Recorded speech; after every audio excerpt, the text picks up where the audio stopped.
अमानतुल्लाह खान को फिलहाल पुलिस खोज रही है। बहुत सारी खबरें हैं, लेकिन बड़ी खबर के साथ हम बुलेटिन की शुरुआत कर रहे हैं, क्योंकि हल्ला बोल में आज आपके साथ मैं हूं अंजना ओम कश्यप। और चर्चा दिल्ली की होगी। पहले सीएम की कुर्सी गई, फिर दिल्ली वालों ने सत्ता से भी दूर कर दिया और अब सीएम बंगले पर केजरीवाल बुरी तरह फंसते नजर आ रहे हैं, क्योंकि दिल्ली में बीजेपी सरकार बनते ही सबसे पहले 14 लंबित सीएजी रिपोर्ट, हम आपको पूरी लिस्ट दिखाएंगे। 14 लंबित सीएजी रिपोर्ट विधानसभा में पेश की जाएगी, जिसमें आलिशान बंगले के निर्माण के साथ आबकारी नीति से जुड़ी रिपोर्ट है। माना जा रहा है कि दिल्ली सरकार के 6 ऐसे विभाग हैं जिनसे जुड़ी सीएजी की रिपोर्ट पेश होने के बाद आपके बड़े नेताओं और जो पूर्व मंत्री रहे हैं, जो मंत्री रह चुके हैं, पूर्व मंत्रियों की मुश्किल बढ़ सकती है। इसके साथ ही आप विधायक अमानतुल्लाह खान पर दिल्ली पुलिस की नजर पहले से है। दिल्ली पुलिस की टीम को जान से मारने की धमकी देने का आरोप लगा है। दिल्ली पुलिस की कई टीमें अमानतुल्लाह खान की तलाश में इस वक्त 3 राज्यों में छापेमारी कर रही है। पुलिस कह रही है कि अमानतुल्लाह खान सामने आकर जांच में सहयोग करें। एक आरोपी को छिपाने का आरोप है और यह भी नतीजे आने के अगले दिन जब एक आरोपी को तलाशती हुई पुलिस पहुंची तो अमानतुल्लाह खान ने आरोप के मुताबिक उसको बचाने की कोशिश की और पुलिस वालों से ही भिड़ गए। उधर पुलिस और अमानतुल्लाह के बीच ब्लैकमेल, माफ कीजिएगा, ब्लेम गेम चल रहा है। आज इस पर हल्ला बोल करेंगे कि क्या सरकार गई और अब मामला शिकंजे तक पहुंच रहा है, मुश्किलों में घिर रही है आम आदमी पार्टी के तमाम नेता मंत्री। पहले ये रिपोर्ट देखिए, फिर चर्चा की शुरुआत करें। मोदी, श्री नरेंद्र मोदी।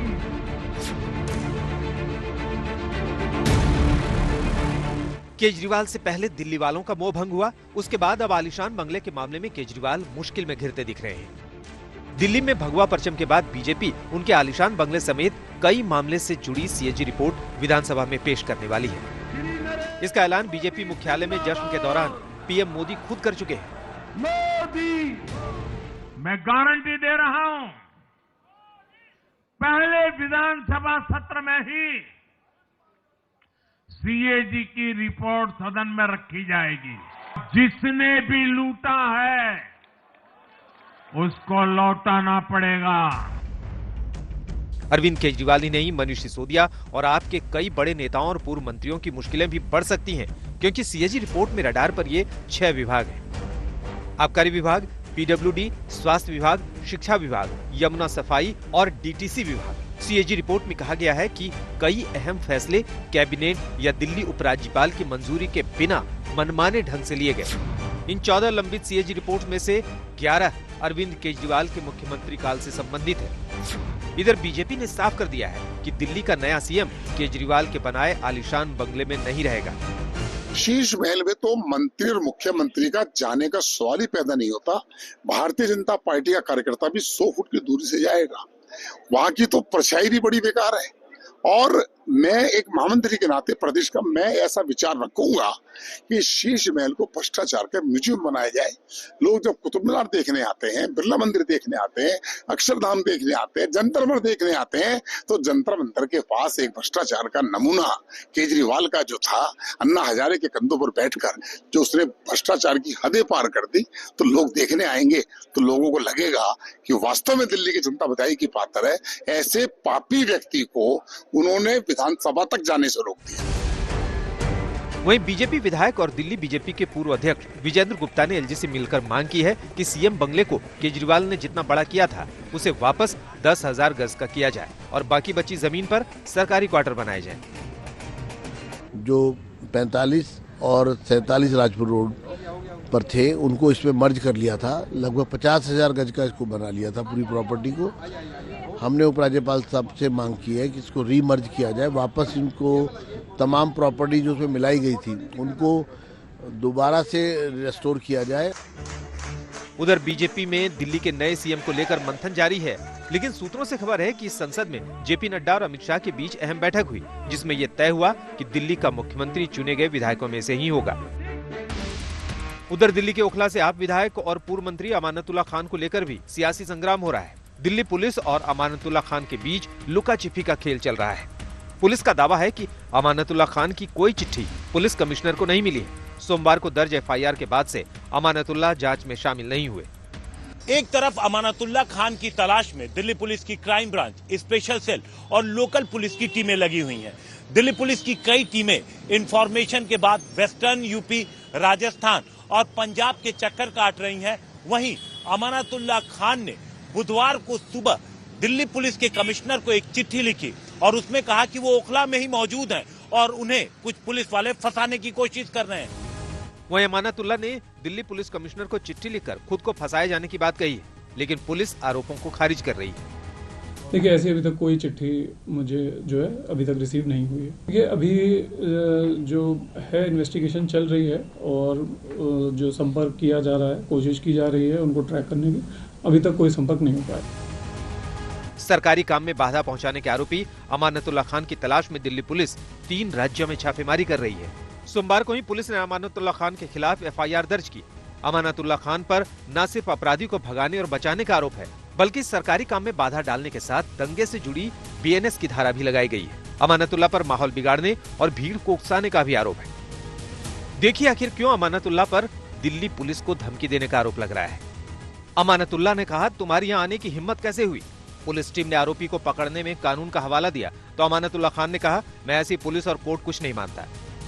इसके बाद आप विधायक अमानतुल्लाह खान ने पुलिस को धमकी दी, ये इलाका हमारा है, यहाँ से निकल जाओ वरना जिंदा निकलना भारी पड़ेगा। अमानतुल्लाह खान ने आगे धमकी में कहा, हमारी आवाज पर इतने लोग इकट्ठे हो जाएंगे कि तुम लोगों का पता भी नहीं चलेगा तुम कहां गए। अमानतुल्लाह खान ने पुलिस कर्मियों को धमकी देते हुए कहा, मैं तुम्हारी वर्दी उतरवा दूंगा, मेरे ऊपर एक और केस लगने से कोई फर्क नहीं पड़ता, तुम्हारा यही काम करवा दूंगा और कोई गवाह भी नहीं मिलेगा।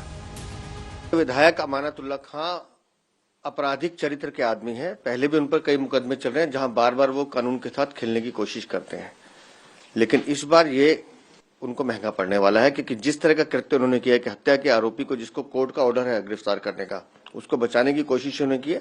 कानून अपना काम करेगा, लेकिन ऐसे लोगों को कानून सख्त से सख्त सजा दे, ऐसा हम निवेदन करते हैं। दिल्ली की जनता ने भाजपा को चुना है और वो एक सकारात्मक राजनीति करेगी। अब फिर से वही अपनी मनगढ़ंत कहानियां और झूठे आरोप आम आदमी पार्टी के नेताओं पर लगाना, ये सब बंद करेगी आम आदमी। तो पुलिस अपनी नाकामियां छुपाने के लिए एक उल्टा केस अमानतुल्लाह खान जी पर बना रही है, अपने पॉलिटिकल मास्टर्स के कहने पे बना रही है। फिलहाल दिल्ली में नई सरकार बनने से पहले ही इसका ट्रेलर दिखने लगा है कि आगे 5 साल बीजेपी और आप के बीच कैसा संग्राम होगा। आज तक ब्यूरो। आइए चर्चा की शुरुआत करते हैं। मनोज तिवारी जी, सांसद, वरिष्ठ नेता, दिल्ली बीजेपी के हमारे साथ जुड़ गए हैं। बहुत स्वागत है आपका मनोज जी। अखिलेश प्रताप सिंह जी, राष्ट्रीय प्रवक्ता कांग्रेस पार्टी के, स्वागत है आपका। हमारे साथ ऋतुराज सिंह, आम आदमी पार्टी के। ऋतुराज जी, आपने लगता है कॉन्ट्रैक्ट ही साइन कर लिया है, सबकी जगह अब आप ही आ रहे हैं, रोज आप ही को यहाँ भेजा जा रहा है। बाकी जितने प्रवक्ता चेहरे चमकाते थे सब गायब हो गए सीन से। अच्छा है, अच्छा है। ऋतु बाबू, आशुतोष जी हमारे साथ राजनीतिक विशेषज्ञ के तौर पर जुड़ रहे हैं, लेकिन इससे पहले कि हम आगे बढ़े, अपने दर्शकों को जरा बनाना चाहते हैं कि इन 6 विभागों पर गिर सकती है गाज। आबकारी विभाग, स्वास्थ्य विभाग, आबकारी विभाग आपने देखा ही होगा, स्वास्थ्य मतलब शराब वाली नीति की वजह से, स्वास्थ्य विभाग जहां पर मोहल्ला क्लिनिक, शिक्षा विभाग जहां पर स्कूल्स में पैसे के भ्रष्टाचार का आरोप है, यमुना को लेकर जितना पैसा था सफाई हुई नहीं, PWD विभाग, परिवहन विभाग, क्योंकि बसों को लेकर पहले से जानकारी है कि वहां पर भ्रष्टाचार के मामलों पर तेजी आ सकती है। किन मामलों में गिर सकते हैं आम आदमी पार्टी के नेता, ये हमने आपको बता दिया है। आइए 15 करोड़ का ऑफर वाला भी एक आरोप है, उस पर भी आएंगे, क्योंकि उसमें जब जवाब मांगा गया कि भाई क्या सबूत है, कुछ सबूत दीजिए, तो अब सारे लोग नदारत हो गए, ऐसा पुलिस का कहना है। लेकिन जल्दी से एक बार चलते हैं मनोज तिवारी जी के पास। मनोज जी, अब आम आदमी पार्टी के नेता तो कह रहे हैं कि आप लोग झूठे मूठे मनगढ़ंत कहानियों के साथ उनके नेताओं को टारगेट करने के लिए ये सब कर रहे हैं, जवाब दीजिए।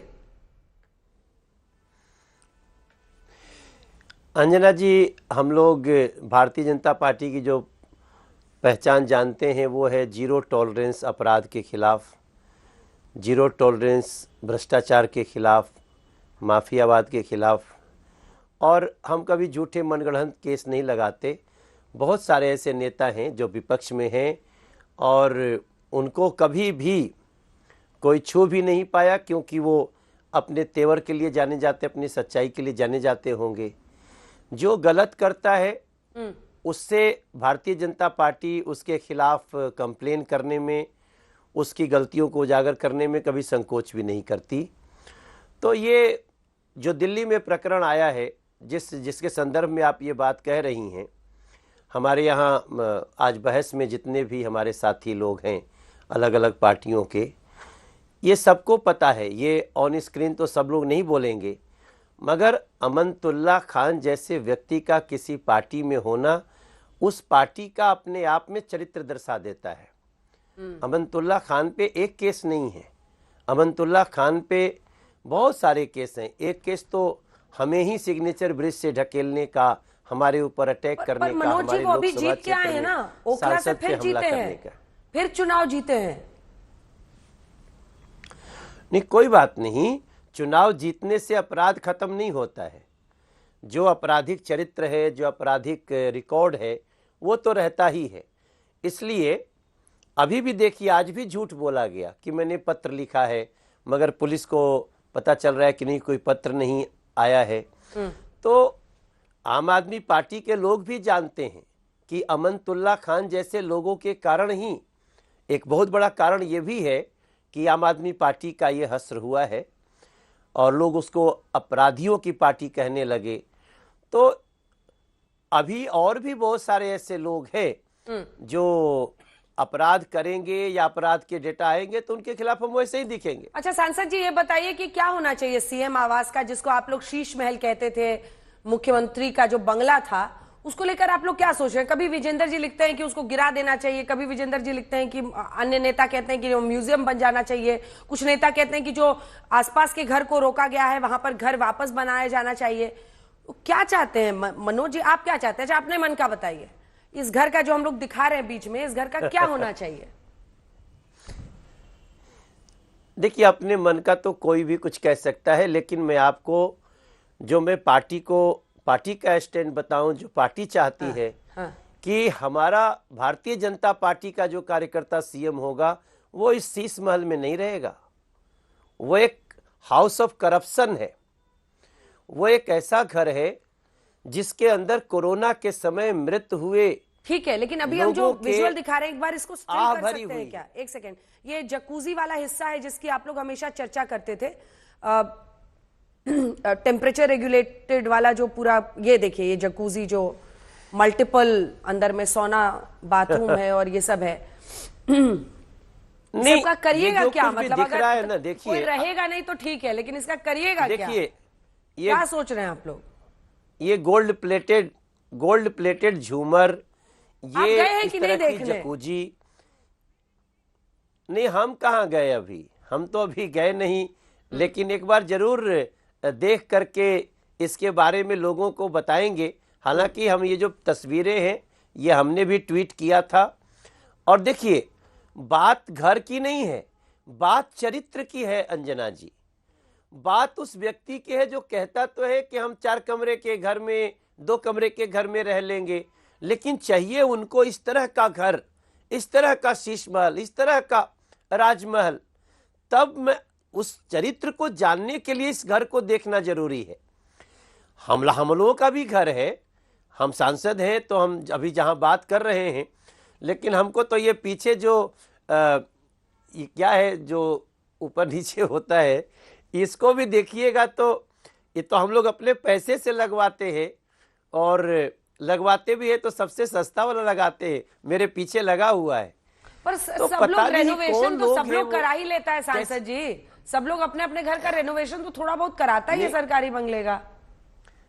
नहीं, कराना चाहिए, लेकिन रेनोवेशन का भी बजट 7.5 करोड़ का आया था, 7.3 करोड़ का था। यही तो जब सीएजी रिपोर्ट आएगी, जब पहली हमारी विधानसभा सत्र में जब सीएजी की रिपोर्ट आएगी, तो वो हमें ही नहीं, वो ऋतुराज जी को भी चौंकाएगी, वो आशुतोष जी को भी चौंकाएगी, और अखिलेशपति भाई साहब को भी चौंकाएगी। ठीक है, देश का हर राजनीतिक पंडित चौंकेगा।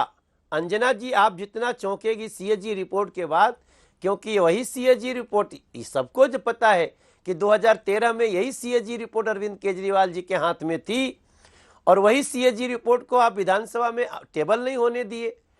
तो अभी आगे आगे देखिए, ये देखिए गोल्ड प्लेटेड झूमर, ये देख रही ना घर में जो गोल्ड प्लेटेड झूमर दिख रहा है, ऐसे ही गोल्ड प्लेटेड सीट भी दिखी है।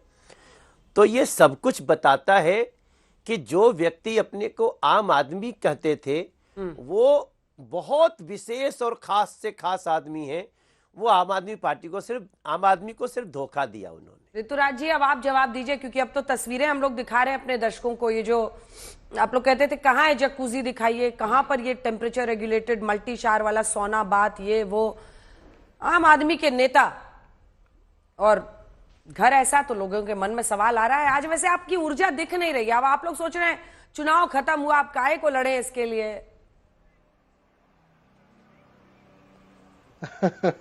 अंजना जी मेरी आवाज आ रही है? बिल्कुल आ रही है। अंजना जी देखिए, मैं फिर से एक बात कहना चाहता हूं कि मुख्यमंत्री का घर था जिसमें वो ऑलरेडी 5-6 साल से रह रहे थे और वो घर अंग्रेजों के समय का बना हुआ था। जाहिर सी बात है उस घर में दिक्कत आई तो पीडब्ल्यूडी जो कि सरकार का विभाग है उसने निर्णय लिया कि उस घर को तोड़कर नए घर बनाने की आवश्यकता है। वो सरकारी घर है, अब उसका क्या करना है नहीं करना है, नई सरकार जिसको जनता ने चुना है, बहुत उम्मीदों से चुना है, वो निर्णय करेगी। और मैं तो भैया मनोज तिवारी जी बीजेपी वाले कह रहे हैं कि इस घर में नहीं रहेंगे हम लोग। तिवारी जी, ये भ्रष्टाचार से बना हुआ घर है, ये आम आदमी का जो पैसा होता है, टैक्स पेयर का पैसा, पीडब्ल्यूडी का कोई अपना थोड़ी होता है, सब इधर उधर का जितना पैसा है टैक्स पेयर का ही पैसा है ना, वही लगाया गया है इस पर। वो कह रहे हैं ये भ्रष्टाचार की बू आती है, बीजेपी का कोई नेता इसमें नहीं रहेगा। वो उनके मुख्यमंत्री किस घर में रहेंगे नहीं रहेंगे वो उनका इंटरनल मैटर है। मैं तो ये कहना चाहता हूं मनोज तिवारी जी चंद अच्छे नेताओं में से एक हैं भारतीय जनता पार्टी के। मेरा तो हाथ जोड़कर एक ही निवेदन है कि आपकी सरकार बहुत उम्मीदों से लोगों ने बनाया है, जल्दी से मुख्यमंत्री को चुनिए, जल्दी से कैबिनेट का शपथ कराइए और कैबिनेट मीटिंग करके जो आपने वादे किए हैं दिल्ली की जनता को 2500 रुपया देने का और बाकी जो वादे किए हैं यमुना की सफाई का, वो सब पे निर्णय हो। बहुत उम्मीद से लोग इस बात का इंतजार कर रहे हैं और आगे बढ़िए, काम करिए। जनता ने आपको काम करने के लिए 27 साल के बाद बहुत उम्मीदों से चुना है और मुझे लगता है कि सकारात्मक राजनीति करनी चाहिए और सब लोग को मिल करके दिल्ली की जनता के लिए काम करना चाहिए। दिल्ली में एक तरह से देखिए तो अब ऊपर से लेकर के नीचे तक अब आपकी सरकार है, आपको तो कोई दिक्कत है नहीं। यमुना भी साफ करिए, माताओं बहनों को 2500 भी दीजिए, 300 यूनिट बिजली भी दीजिए, कैबिनेट का गठन करिए, जल्द से जल्द मुख्यमंत्री शपथ लें। वो किस घर में रहेंगे नहीं रहेंगे उससे जनता को कोई लेना देना नहीं है। जनता इस बात का इंतजार कर रही है कि सिलेंडर कब मिलेगा, 2500 कब मिलेगा, 300 यूनिट कब मिलेगा, यमुना सफाई को लेकर सरकार कब निर्णय लेगी। जनता इस बात के लिए इंतजार कर रही है और इस चीज के लिए, इस उम्मीद से लोगों ने आपको वोट दिया है, उसको करिए भैया मनोज तिवारी जी। काम करने के लिए जनता ने चुना है, आप इन लोगों पर टारगेट कर रहे हैं। एक छोटा सा जवाब, इसके बाद से मैं अखिलेश जी और आशुतोष जी के पास जाऊंगी। मनोज जी, और मुख्यमंत्री कब डिसाइड करिएगा, कैबिनेट काम कब शुरू करिएगा आप लोग?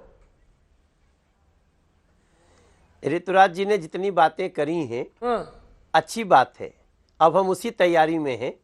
और बस ऋतुराज जी चूंकि वो खुद भी, अभी मैंने कहा ना कि जब सीएजी रिपोर्ट आएगी, ठीक कह रहे हैं वो कि एक डिपार्टमेंट का हिसाब किताब बनता है, वही तो हिसाब किताब जब सीएजी रिपोर्ट आ रही है तो चौंकाने वाली होगी।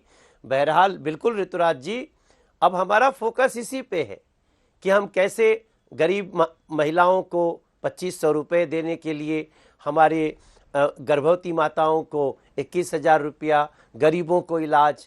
अब आपको तो पता ही है, हम गरीबों को इलाज तो पूरे देश में दे रहे थे, लेकिन आम आदमी पार्टी रोकी हुई थी, उसका भी शुरुआत होगा। लेकिन हम अब इसी पे काम कर रहे हैं। जैसे ही अभी हमारी सरकार फॉर्म होने जा रही है, जैसे ही भारतीय जनता पार्टी का एक कार्यकर्ता मुख्यमंत्री पद की शपथ ले लेगा, हम जल्दी से जल्दी, और बिल्कुल हम, आप बहुत अच्छी बात आपने कही कि हम मिलजुल करके, हम बिल्कुल चाहेंगे। अब आप तो कह देते हो ऋतुराज जी मिलजुल करके, लेकिन बाकी जो आपके नेता लोग हैं वो क्या करते हैं। मगर ये बहुत अच्छी बात है कि अब हम मिलजुल करके जमुना जी से लेकर के, गली से लेके, नाली से लेके, नाला से लेकर और पूरी प्रदूषित हवा से पानी तक सब कुछ ठीक करने के रास्ते पे चल पड़े हैं और हम लगातार इस पे काम करना शुरू कर दिए। जी मनोज जी, अखिलेश जी, देखते हैं जरा अपने पुराने साथी यानी लोकसभा वाले साथी का आप लोग कितना बुरा चाहते हैं। आपकी नजर में क्या होना चाहिए अखिलेश जी इस बंगले का? तस्वीरें आपने भी देखी होंगी, दिखाइए भाई एक बार अखिलेश जी को। मॉनिटर है कि नहीं सर सामने? अब जकूजी उकूजी सबकी फोटो वोटो आ गई है, सोना बात और ये सब। क्या होना चाहिए इस घर का सर? और जितने अब जो पीएम ने कहा है कि जिसने लिया है लौटाना होगा, सीएजी की रिपोर्ट पहली विधानसभा मतलब जब सदन बैठे तो पहली बार में ही पेश होगा। ये तमाम विभाग हैं जिन पर काम शुरू हो रहा है। आपको लगता है कि ये सब सही है या टारगेट किया जा रहा है? देखिए, जो हमारे दिल्ली केंद्र सरकार के बड़े वाले साहब हैं उनमें और उनका छोटा रिचार्ज जो केजरीवाल साहब, इन दोनों लोगों में हर फील्ड में कंपटीशन है। झूठ बोलने का लेकर के, चाहे बंगले का हो, ये 80 करोड़ का बंगला बनाएंगे तो 1800 करोड़ का चाहिए उनको। ये 50 करोड़ की गाड़ी खरीदेंगे तो उनको 50 लाख की गाड़ी चाहिए। ये चार्टर प्लेन चाहिए तो उनको 8,500 करोड़ का प्लेन चाहिए। तो ये जो कंपटीशन दोनों लोगों में चला था, एक से तो निजात मिल गया, अब एक बचे हैं। जल्दी से निजात उनसे भी मिलनी चाहिए, मिल जाएगी। क्योंकि पिछले 10 वर्षों में भी हमने हर साल सीएजी रिपोर्ट केंद्र सरकार की भी देखी है। चाहे वो आयुष्मान घोटाला, 2 ही मोबाइल नंबर पे 10 लाख लोगों को पेमेंट हुआ है। वो जो सड़क 700 करोड़ में 500 करोड़ में बननी थी, वो कितने 1000 करोड़ में बनी दिल्ली से। वो अयोध्या का जमीन, हर फील्ड में। तो सीएजी रिपोर्ट, इनकी भी सीएजी रिपोर्ट पे कार्रवाई होनी चाहिए और उनकी भी सीएजी रिपोर्ट पे कार्रवाई होनी चाहिए। क्या केंद्र सरकार की सीएजी रिपोर्ट मायने नहीं रखती क्या? उस रिपोर्ट पे भी जो टेबल हुए हैं कई बार सदन में और आगे भी जो होंगी, उस पे क्या कार्रवाई हुई? इसने तो जो दिल्ली वाली रिपोर्ट थी केंद्र सरकार की, उस अधिकारी को तो 5 ही दिन में हटा दिया गया जिसने आयुष और सब घोटालों का उजागर किया था। तो यहां तो फैक्ट्री है, चाहे आम आदमी पार्टी से कोई गया वो भी बेदाग हो गया। पूरे देश में जिसको खुद ये साहब बड़े वाले बताते थे कि भ्रष्ट है, करप्ट है, इतने लाख करोड़, इतने 1000 करोड़ रुपए के गमन में लिप्त हैं, पीसिंग चक्की जेल में तमाम, वो शामिल होते ही आ गए सब धुल के साफ, पाक साफ। और जमुना जी साफ करेंगे, जैसे गंगा मैया को तो साफ ही कर दिया है, उसी तरह जमुना जी को भी साफ कर देंगे। पिछले कई वर्षों से गंगा मैया में कुंभ में टारगेट किया जा रहा है कि नहीं किया जा रहा है? करती है, पीने लायक छोड़िए, नहाने लायक नहीं है। अखिलेश जी, टारगेट किया जा रहा है या सही हो रहा है जांच अगर होती है तो? और घर का क्या होना चाहिए आप भी तो बताइए। सब पे होना चाहिए, टारगेट सब पे होना चाहिए, पिक एंड चूज नहीं होना चाहिए। केंद्र सरकार पे क्यों नहीं कार्रवाई होनी चाहिए? आप इस बात को क्यों नहीं दोहराती हैं? अगर वो सीएजी है तो ये भी सीएजी है, अगर वहां गलत हुआ तो यहां भी गलत है। ये फेवरिज्म है कि तुम्हारा गलत हमारा गलत, न्याय संगत, ये नहीं होगा। दोनों गलत है, दोनों पे कार्रवाई होनी चाहिए। और जहां तक रही बात सीएम की, अरे भाई प्राइवेट लिमिटेड कंपनी है 3 लोगों की बीजेपी, पर्ची आएगी नागपुर घराने से तब ना बांचेंगे उसको। क्या हो रहा है हरियाणा में? मंत्री को शो का नोटिस है, कोई बहस नहीं होगी। किसी और दल का छोटा सा कार्यकर्ता यदि बगावत कर दिया हो तो पता नहीं क्या होता। वो बता रहे हैं कि मैंने तो शो का नोटिस फाड़ के जेब में रखी है।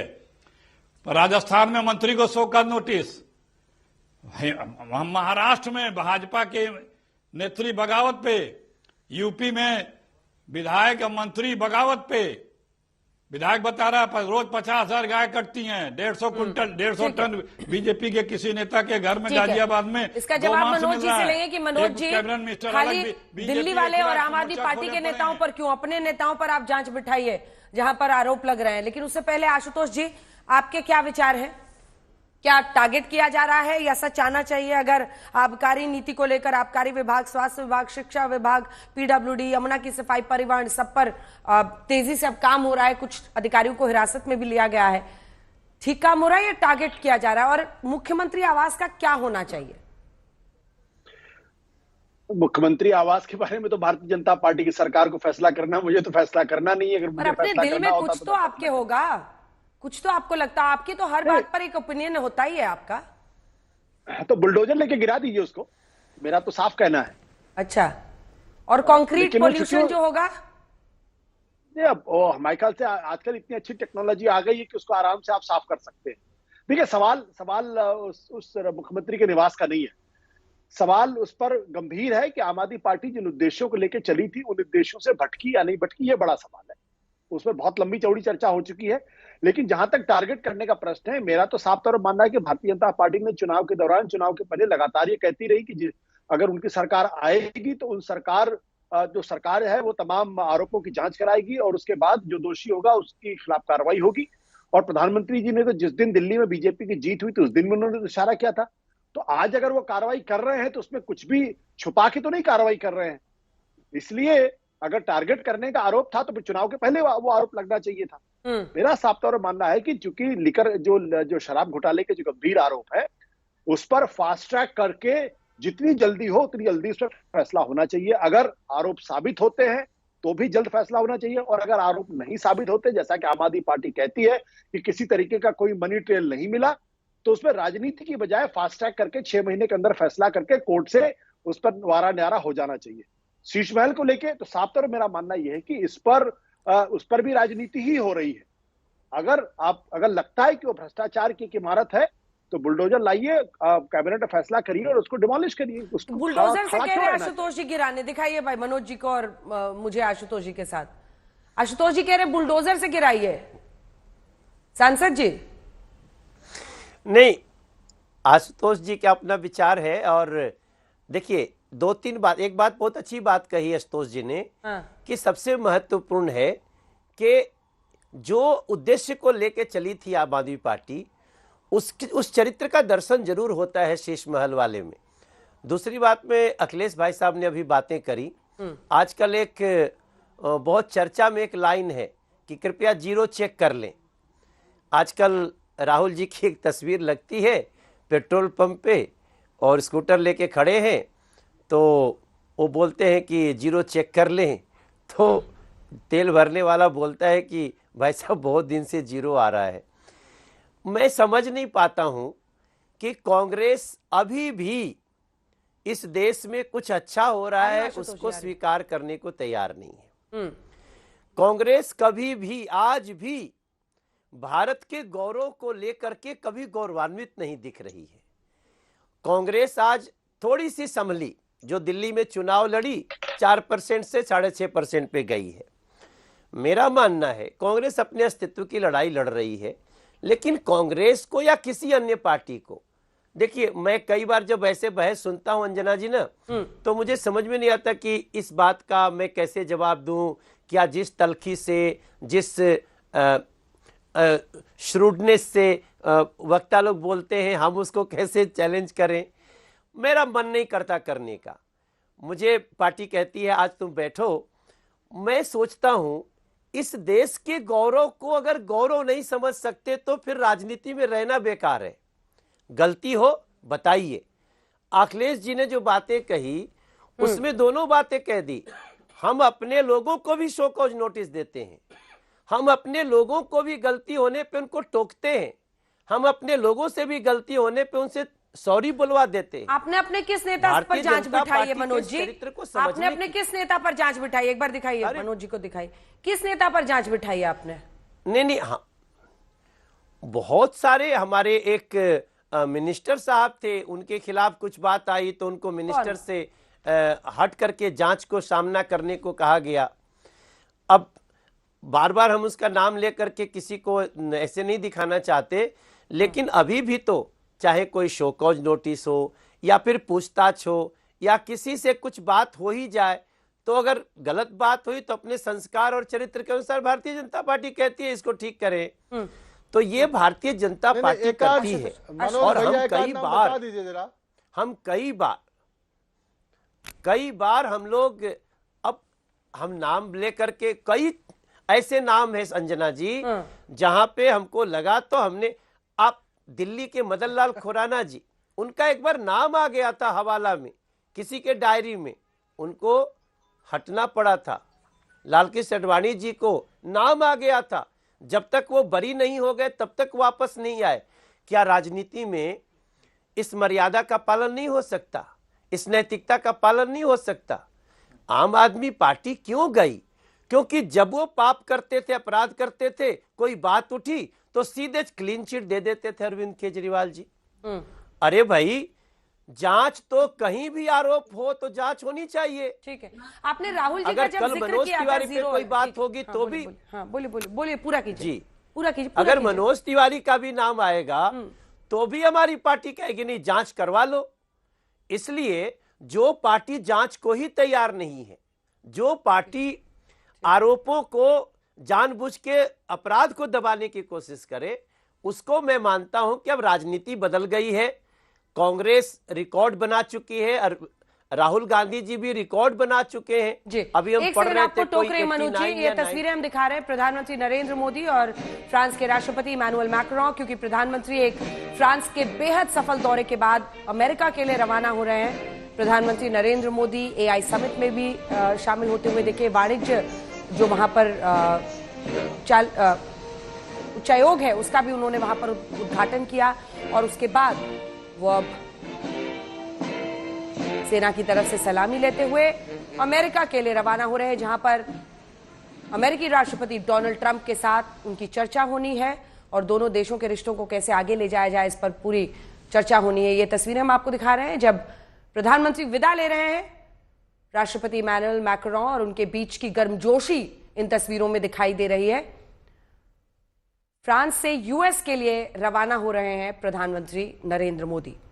पूरे विश्व की नजर है, क्योंकि देखिए आप इमैनुअल मैक्रोन के साथ, फ्रांस एक ऐसा मुल्क है जो हर वक्त भारत के साथ मजबूती के साथ खड़ा रहा है और खास तौर पर इमैनुअल मैक्रोन को अगर आप देखिएगा, उनके कार्यकाल को देखिएगा तो उन्होंने पाकिस्तान की तरफ कभी नजर नहीं मोड़ी। जब ऐसे भी कई लम्हे आए जब रूस, अमेरिका जैसे मुल्क पाकिस्तान को भी अच्छे रिश्ते रखना चाहते थे, तब भी फ्रांस ने एक तरफा रिश्ता सिर्फ भारत के साथ रखा। सैन्य सहयोग से लेकर अगर सैन्य हथियार की खरीद को लेकर है तो एक जबरदस्त विश्वास का रिश्ता अमेरिका और भारत और फ्रांस के बीच में रहा है और अब प्रधानमंत्री रवाना हो गए हैं अमेरिका के लिए। जल्दी से एक बार आप मनोज जी और आशुतोष जी को दिखाइए। मनोज जी ने जैसे ही वो जीरो वाली बात कही कि पेट्रोल पंप पर एक मीम बड़ा वायरल हो रहा है, वहां पर जीरो चेक करने को कह रहे हैं राहुल जी, ऐसे में आशुतोष जी का हाथ उठा था। क्या बोलना चाह रहे थे आप सांसद जी से? ऑडियो म्यूटेड है, अनम्यूट। मैं कांग्रेस के जीरो पे नहीं बात करना चाह रहा था, क्योंकि 2014 से तो लगातार 0-0 आ ही रहा है। उसमें कांग्रेस पार्टी के एक नेता कहते हैं कि हमारी उपलब्धि इसमें कि 2% नोट और बढ़ गया। मुझे लगता है कि थोड़ा गंभीरता के साथ कांग्रेस के दिल्ली के जो अध्यक्ष हैं उनको बोलना चाहिए था। मैं जो बुलडोजर की बात इसलिए कर रहा था क्योंकि उत्तर प्रदेश के अंदर और मध्य प्रदेश के अंदर आपने देखा कि जहां कहीं कुछ भी गलत इलीगल होता हुआ दिखाई पड़ा, वहां बुलडोजर फौरन पहुंचा और उसने उसको डिमोलिश किया। मेरा कहना यह कि एक मिसाल बननी चाहिए इस शीश महल को लेके, ताकि सब जगह संदेश जाए। अगर आप कहीं भी भ्रष्टाचार के आरोप लगेंगे और अगर वो साबित होता है तो फिर उस बिल्डिंग को नहीं रहना चाहिए। ये कड़ा संदेश दिल्ली से भारतीय जनता पार्टी की सरकार को भेजना चाहिए। बाकी उनकी मर्जी है, सरकार उनकी है, लोगों ने उनको मैंडेट दिया है, जो चाहे वो करे, उसके लिए वो स्वतंत्र है पूरी तरीके से, लेकिन ये संदेश जरूर जाना चाहिए। लेकिन एक अनाथालय भी बनाया जा सकता है, कुछ ऐसा भी तो क्रिएटिव किया जा सकता है। मनोज जी वो कह रहे हैं कि आप एक मिसाल कायम कीजिए, आप वहां पर बनाइए, मतलब बुलडोजर चलाइए। तिवारी जी नहीं, मिसाल ही कायम होगी। अंजना जी, मिसाल कायम होगी। आप देखिएगा, अभी सरकार फॉर्म होने दीजिए, शीश महल पे जो डिसीजन होगा वो मिसाल कायम करने वाला होगा। अंजना जी, आशुतोष जी जो सोच रहे हैं वो निश्चित रूप से एग्जैक्टली क्या होगा हम अभी ये नहीं बात करेंगे, लेकिन मिसाल कायम होगा ये जरूर कह सकते हैं। और विश्वास रखिए, हमने बहुत पहले भी भ्रष्टाचार के मामले में बहुत सारी मिसाल कायम करी है, इसलिए इस मामले में भी इतना और भी बहुत सारे मामले हैं। शीश महल तो दिख रहा है। अरे तिवारी जी, इतना सस्पेंस मत बनाइए, कुछ बताइए क्या करने वाले आप लोग? सोच तो लिए ही होंगे अब तक। कोई सस्पेंस कुछ मिसाल कायम करेंगे, लेकिन अभी बताएंगे नहीं, ताकि आने वाले समय में लोग याद करें कि अगर कोई हाउस ऑफ करप्शन बनाता है तो उसका क्या मिसाल होना चाहिए, यह हम जरूर प्रोड्यूस करेंगे। मिसाल बनाने की बात वो कर रहे हैं। अखिलेश जी 2 लाइन का बोलेगा। मुझे एक बार ऋतुराज जी से भी कमेंट लेना है, चूंकि आप हाथ उठाए इसलिए मैंने आपसे पूछा। क्यों बोलूंगा? हाँ, जबरदस्ती हर किसी को 3-3 बार और मुझे 2 लाइन। हाँ सर, जीरो के प्रोपोर्शन में ही बोलने का मौका मिलेगा। दिल्ली की बात हो रही है ना। सुनिए मनोज तिवारी जी, सुन लीजिए मनोज तिवारी जी की पीड़ा जायज है कि जो बता रहे हैं जीरो कांग्रेस का, क्योंकि ये परंपरा है, इतिहास है कि बौना हमेशा कद्दावर से नफरत करता रहा है। मूढ़ हमेशा ज्ञानी से नफरत करता रहा है। ये इतिहास है, वो इतिहास को मनोज तिवारी जी दोहरा रहे हैं, उसमें कोई आश्चर्य की बात नहीं है। और भ्रष्टाचार भी है और वर्तमान भी है, वर्तमान भी है, देखिए ना, वर्तमान भी है। जी सुन तो लीजिए, अरे मेरी बात होने दीजिए। अपना गुस्सा देखिए ना, वर्तमान भी है। ये कहते हैं भ्रष्टाचार, हाँ सुन तो लीजिए, आप परेशान न होइए। ये कहते हैं कि भ्रष्टाचार, बीजेपी के लिए तो भ्रष्टाचार तो शिष्टाचार बन चुका है। जितना भ्रष्टाचारी थे, जितने वो बीजेपी में जाते धुल के साफ हो गए। ये राष्ट्र की बात करते हैं, बेड़ियां लगा करके वो पूछ रहे हैं कि केजरीवाल जी को अपनी पार्टी में तो नहीं ले लीजिएगा, पंजाब उतारा जाता है। सुनिए देखिए भाई, इतना डिस्टर्ब ना नहीं सर, हो गया ना, मुझे ऋतुराज जी से भी लेना है, टाइम खत्म हो रहा है। जीरो के प्रपोर्शन में आपको बहुत टाइम, ये सब मुझसे शिकायत करते हैं बाद में। भारतीयों को अपमानित करके ऋतुराज जी जल्दी से कमेंट दीजिए। देखिए आशुतोष जी का ये सुझाव है कि वहां पर बुलडोजर चलना चाहिए और एक मिसाल कायम होनी चाहिए। वो कह रहे हैं हाउस ऑफ करप्शन के साथ क्या होगा वो देखेगी दुनिया। तिवारी जी कह रहे हैं। देखिए एक सरकारी घर है, सरकार ने बनाया है, सरकार को जनता ने चुना है, सरकार को तय करना है कि क्या करना है नहीं करना है। लेकिन एक तरफ प्रधानमंत्री जी का घर 2700 करोड़ का बना है और उसमें कालीन और क्या क्या बिछाया गया है, 8400 करोड़ का हवाई जहाज है, 15-15 लाख का सूट है कि नहीं, वो भी है। और अभी आप बात कर रहे थे सीएजी की, तो सीएजी की कुछ रिपोर्ट मेरे पास है, मैं कहता हूं तो पढ़ दूं। द्वारका एक्सप्रेसवे से लेके आयुष्मान भारत से लेकर के पब्लिक सेक्टर अंडरटेकिंग से लेकर के गुजरात में जो स्टेट पेट्रोलियम कॉर्पोरेशन है उसके अंदर घोटाला से लेकर के और द्वारका एक्सप्रेसवे से लेकर के ministry of tourism, Ayushman Bharat और मेघालय की सरकार हो, असम की सरकार हो, गुजरात की सरकार हो, सबका सीएजी रिपोर्ट है हमारे पास। जांच कराइए, एक्शन लीजिए। उत्तराखंड में, उड़ीसा में, हरियाणा में, एक तस्वीर मैंने भेजी है, अरुणाचल प्रदेश में, दिखा दीजिएगा स्क्रीन पर अगर मुमकिन हो। जहां भाजपा की मैंने आपको सरकार वहां घोटाला सीएजी कहती है। अरे सुनिए ना ऋतुराज जी, तिवारी जी कौन बना, ये एक वीडियो आ रहा है। दिल्ली बाबरपुर विधानसभा सीट से विजयी उम्मीदवार गोपाल राय दिल्ली विधानसभा चुनाव 25 में आपकी हार के बाद अपनी पुरानी नैनो कार से पार्टी कार्यालय पहुंचे हैं। कुछ तो आप लोग को भी समझ में आया होगा। ये महंगी महंगी वीआईपी गाड़ियों में चलना या आलिशान बंगलों में रहना मुझे जनता को दिख गया। जैसे वो तस्वीर दिखा सके एक बार जल्दी से दिखाइएगा। अंजना जी बोलिए ना ऋतुराज जी। अंजना जी, मैं एक छोटा सा रिप्लाई दे दूं। गोपाल राय मंत्री थे तो सरकारी गाड़ी में चल रहे थे, अब वो विधायक हैं तो अपने पर्सनल गाड़ी में गए हैं, इसमें क्या है बताइए। और कुछ तो एहसास अंदर अंदर होगा ना कि जो हम लोग वीआईपी कल्चर के खिलाफ आए थे उसमें वापस जड़ों पर लौटना होगा, फिर से मेहनत करनी होगी। कुछ समझ में तो आ रहा होगा ना। दिल्ली में अंजना जी, हाँ। अंजना जी पहले 67 अमरतुल्ला खान का बताइए, आपका विधायक खुद 10 साल विधायक कहां पर है, बताइए। नया विधायक फिर से चुन के आए हैं और वो गायब है, लापता है।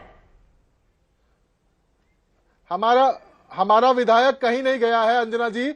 हमारा विधायक अपनी विधानसभा में है और अपनी विधानसभा में रह करके पुलिस कमिश्नर को चिट्ठी लिख रहा है कि मैं अपनी विधानसभा में हूं। पुलिस अपनी नाकामी छुपाने के लिए अपने मनगढ़ंत कहानी बना रही है। वो जिस अपराधी को गई थी पकड़ने के लिए उसका ऑलरेडी बेल हो चुका है, उनकी फजीयत ना हो इसके लिए मनगढ़ंत कहानी बना रहे हैं। अमानतुल्लाह खान ने जो चिट्ठी लिख करके पुलिस कमिश्नर को कहा है कि मैं अपनी विधानसभा में हूं, आप क्यों झूठी बातें फैला रहे हो मीडिया के अंदर में, इससे बड़ी बात क्या कहेंगे। जनता के चुने हुए प्रतिनिधि हैं, जनतंत्र में जनता का चुना हुआ प्रतिनिधि सबसे ऊपर होता है। टाइम खत्म हो गया, वो भाग सकता है कहीं पर। 2 लाइन का इसका मतलब कि ऋतुराज जी ओखला में किसी पाताल लोक का पता बता रहे हैं, वो भैया उसका पता भी बता दें। आप सवेरे से जो झूठ अमानतुल्लाह खान बोल रहे हैं वही झूठ को आप यहाँ स्क्रीन पे ला रहे हैं। ये चिट्ठी है, कोई चिट्ठी नहीं लिखी वो अंजना जी, नहीं, ये चिट्ठी जो आप देख रहे हैं सिर्फ आपके हाथ में है, अपने दफ्तर में है। अरे चिट्ठी क्या है, उनके आवाज पर हमारी रिपोर्टर भी पहुंची थी। अरे सुनिए ना झा जी, उनकी हमारी रिपोर्टर भी उनके आवाज पर पहुंची थी। वो अपने आवाज पर नदारत थे, उनका फोन भी स्विच ऑफ था। तो सिर्फ पुलिस की बात नहीं है, हमारी रिपोर्टर भी वहां पर गई है। आप कहिए तो उसकी रिपोर्ट भी हम निकाल के आपको दिखा देंगे, लेकिन ये तस्वीर आ गई है, देखिए पहले गोपाल राय मंत्री थे, ये जवाब है ऋतुराज झा जी का, लेकिन अब जो पुरानी नैनो कार थी उसमें गोपाल राय निकले हैं। तो क्या आम आदमी पार्टी के लिए ये सबक है, वापस अपनी जड़ों तक पहुंचने की चुनौती है, जहां पर नेताओं को पहुंचना होगा?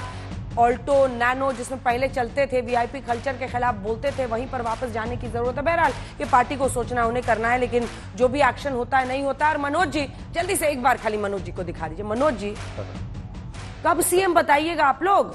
4 दिन निकल गया सर, हम तो महिलाओं और दलित जो चेहरे हैं सबके चेहरे दिखा रहे हैं, दिखा दीजिए ग्राफिक्स। सीएम कौन बनेगा? नहीं, हमें बताया गया विधायकों से ही बनेगा, इसलिए हम आपसे नहीं पूछ रहे हैं। बहुत ही योग्य, बीजेपी का बहुत ही योग्य सीएम मिलेगा, और अब बहुत कम समय है जब आपको पता चल जाएगा।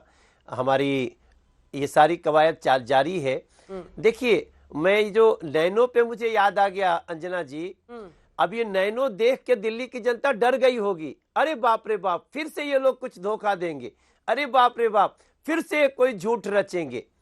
अब भगवान बचाए, इस तरह उन कहते हैं ना कि जो जख्म लगे हुए उनको हरे मत करिए। और आज ये जब गोपाल राय जी चले तो फिर से वो जख्म हरा हुआ। ईश्वर बचाए दिल्ली को ऐसे अपराधी और भ्रष्टाचार। ईश्वर जब ही दिल्ली को बचाएगा जब आप अपनी सरकार का जल्द से जल्द गठन करेंगे, तमाम मुख्यमंत्री से लेकर कैबिनेट और पूरे मंत्रिमंडल की जानकारी देंगे और काम शुरू करेंगे। इसी के साथ हल्ला बोल में इतना ही। देश दुनिया की बाकी खबरों के लिए देखते रहिए आज तक।